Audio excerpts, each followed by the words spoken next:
મિત્રો, આપ જોઈ રહ્યા છો સાજી સમાચાર.live। હવે જોઈએ અગત્યના સમાચાર। વડોદરા રેલવે સ્ટેશન ખાતે પ્રજાસત્તાક દિનની ઉજવણીના ભાગરૂપે વડોદરા પેસેન્જર એસોસિએશન દ્વારા આંખ નિદાન તેમજ રક્તદાન શિબિરનું આયોજન કરવામાં આવ્યું હતું। રિપોર્ટર હેમંત સમદાની, સાજી સમાચાર.live, વડોદરા।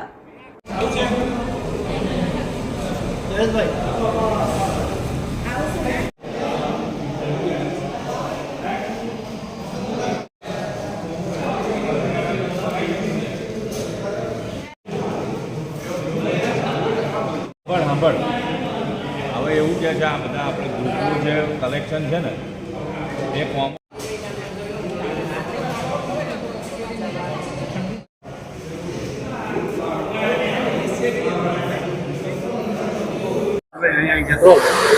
રેલવે પાસધારક સંઘ વડોદરા અને કુબેર ગ્રુપ ઓફ ડીડી ના સહયોગથી દર વર્ષે 26મી જાન્યુઆરી અને 15મી ઓગસ્ટે વડોદરા રેલવે સ્ટેશન ખાતે સ્વૈચ્છિક રક્તદાન શિબિરનું આયોજન તેમજ મફત આંખોની તપાસના કેમ્પનું આયોજન દર વર્ષે આપણે છેલ્લા 31 વર્ષથી કરી રહ્યા છે।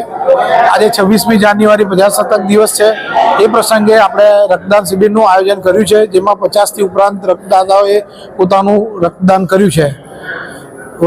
દર વર્ષે દિન પ્રતિદિન લોકોનો રક્તદાન પ્રત્યેનો મોહ વધતો જાય છે અને લોકો ખૂબ ઉત્સાહભેર રક્તદાન કરી રહ્યા છે।